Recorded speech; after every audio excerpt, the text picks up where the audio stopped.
तरीके से कर लेते हैं। इस वाले वीडियो में आप लोगों को मैं बताना चाह रहा हूं कि किस तरीके से हिंदी से इंग्लिश कितने आसानी से कर सकते हैं। और दोनों में मैंने आपको बता चुका हूं कि दोनों में क्या आंकड़ा होता है। आपको बताया था हिंदी से इंग्लिश बनाना हो या फिर इंग्लिश से हिंदी बनानी हो, दोनों का मतलब होता है आपका 36 का आंकड़ा। क्या होता है भैया? 36 का आंकड़ा।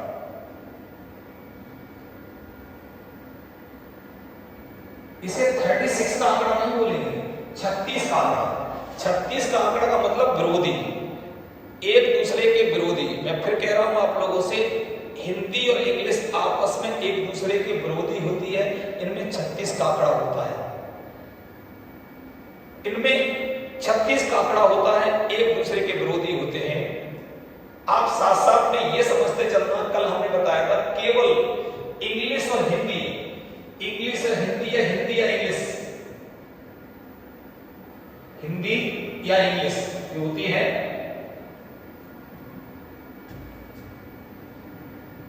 इन दोनों का जो सब्जेक्ट पार्ट होता है, क्या होता है? सब्जेक्ट। क्या होता है भैया? Subject part.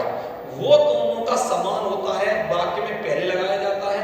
और अगर दोनों के सब्जेक्ट के बाद बिल्कुल उल्टा होता है, मैं फिर बता रहा हूं, आप लोग सुनते रहिए, बहुत अच्छा वीडियो है।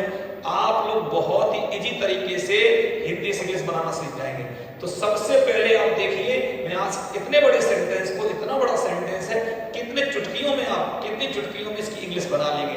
देखिए सबसे पहले आप ये देखो, इतना बड़ा सेंटेंस है, इसमें जो सब्जेक्ट है वो कौन है? एक बूढ़ा आदमी, एक बूढ़ा आदमी। देखिए ये है एक बूढ़ा आदमी, ये है सब्जेक्ट। आप देखो ये सब्जेक्ट है, ये समान रहेंगे, ये आगे रहेंगे। और उसके बाद फिर मैं कह रहा हूं कि सब्जेक्ट के बाद अगर आपको इंग्लिश बनानी है, तो आप लोग समझ लीजिए कि आप तुरंत पीछे वाले यहां से शुरू कर देंगे। अब यहां कहां से शुरू करेंगे? पीछे से। पीछे शुरू करेंगे तो ये सिखा रहा है, सिखा रहा है, एक बात हो गई, ठीक है? सिखा रहा है, ये हो गया वर्ब। फिर देखो वर्ड को सीखना पड़ेगा, ये वर्ड ऑफ फ्रेज होते हैं, ये पूरा एक वर्ड सिखा रहा है। दूसरा वर्ड आप लोगों को देखिए, दूसरा वर्ड आप लोगों का है गणित। तीसरा वर्ड आप लोगों का है बच्चों को, छोटे छोटे बच्चों को, ये तीसरा। देखिए पूरी तरह से। फिर आप लोग देखिए चौथा वर्ड फ्रेज है, पूरा वर्ड फ्रेज कहते हैं, वर्ड नहीं वर्ड फ्रेज।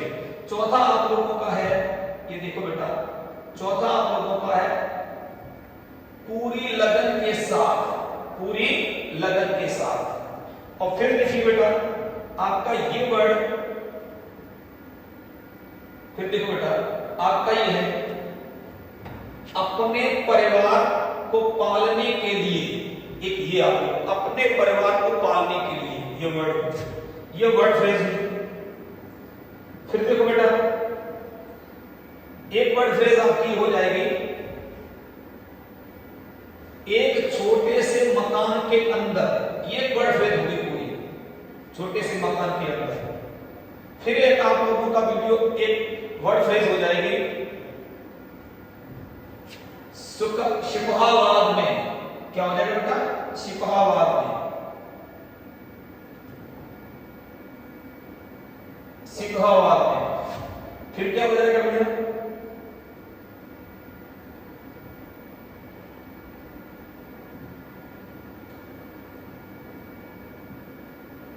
पचास वर्षों से।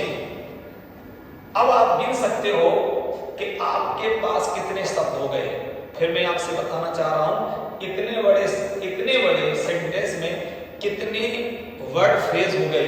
तो वर्ड फ्रेज करेंगे 1 2 3 4 5 ऐसे करेंगे। ये हो गए 1, ये हो गए 2,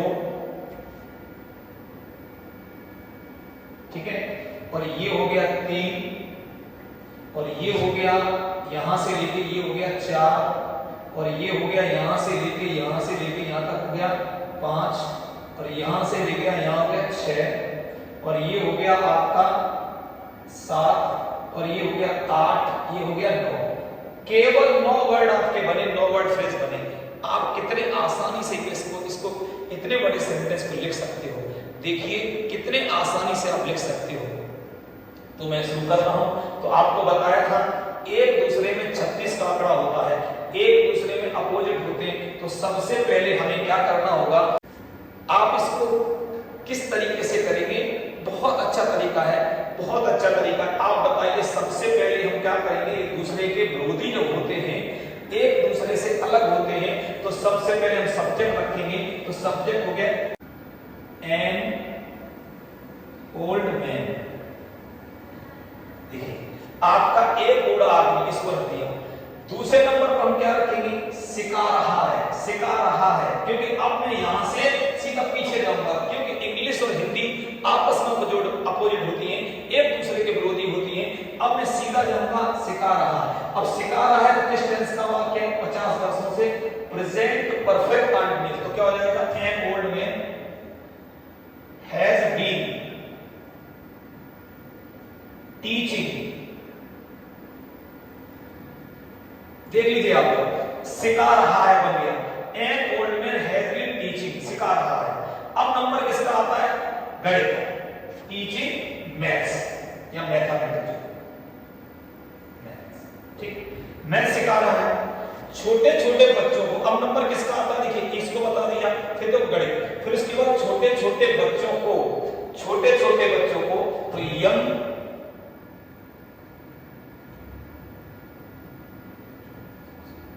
मैथ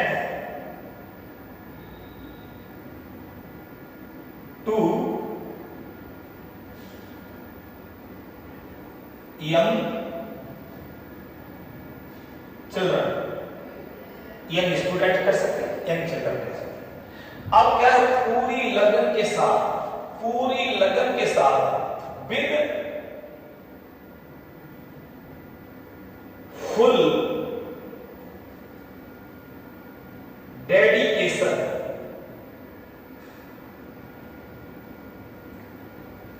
विद फुल डेडिकेशन, पूरी लगन के साथ रख दिया। अब इसका नंबर आ गया, अपने परिवार को पालने के लिए, अपने परिवार को पालने के लिए, इसका क्या हो जाएगा, टू सपोर्ट हिज फैमिली।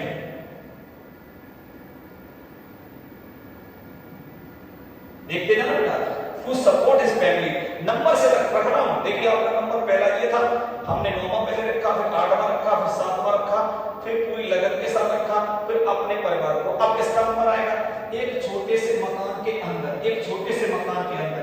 जब ये आया तो इसका मतलब क्या हो जाएगा, एक छोटे से मकान, inside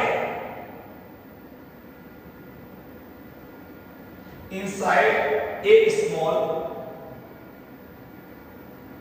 house, smart inside a small house हो गया, एक छोटे से मकान। कहां पर, शिकागो में, इन शिकागो।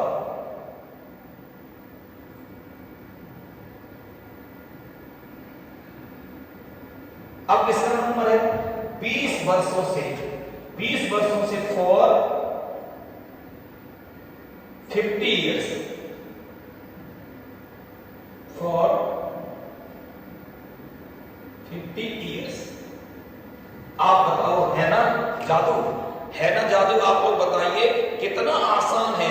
यदि आप लोग को कितना भी बड़ा सेंटेंस आ जाए, कितना भी बड़ा सेंटेंस आ जाए, तो आपको पहले सब्जेक्ट रखना है। सब्जेक्ट जो होते हैं, सब्जेक्ट जो होते हैं वो एक जैसे होते हैं। अगर सब्जेक्ट पहले रख दीजिए, पहले नंबर पहले रख दिया, उसके बाद हम पीछे से चलेंगे, पीछे से हमने इसको पहले रखा है टीचिंग, उसके बाद हमने मैथ्स रखा, उसके बाद छोटे छोटे बच्चों को टू यंग चिल्ड्रन रखा, फिर पूरी लगन के साथ फिर फुल डेडिकेशन रख दिया, फिर उसके बाद अपने परिवार को पालने के लिए टू सपोर्ट हिज फैमिली, फिर उसके बाद रखा एक छोटे से मकान के अंदर, इनसाइड ए स्मॉल हाउस, उसके बाद हमने रखा कहां पर, शिकागो में, फॉर। आप देख लीजिए कितना आसान तरीका है, कितना आसान तरीका है। अगर ऐसे आसान तरीके आपको सीखने हैं, इंग्लिश से हिंदी बनानी है या हिंदी से इंग्लिश बनानी है, कुछ भी बनाना हो, आप बने रहिए मनोज सर के साथ। आप लोग बस देखिए और आसान तरीके से, मैं बहुत ही आसान तरीके से आपको समझाऊंगा। हमारा आने वाले समय में YouTube पर भी बहुत बड़ा प्रोग्राम आने वाला है, एक एक करके पूरा इंग्लिश शुरू से समझाएंगे, बहुत अच्छा प्रोग्राम आने वाला है। और ये ऐसे प्रोग्राम होंगे जो आज तक कभी कहीं बताए नहीं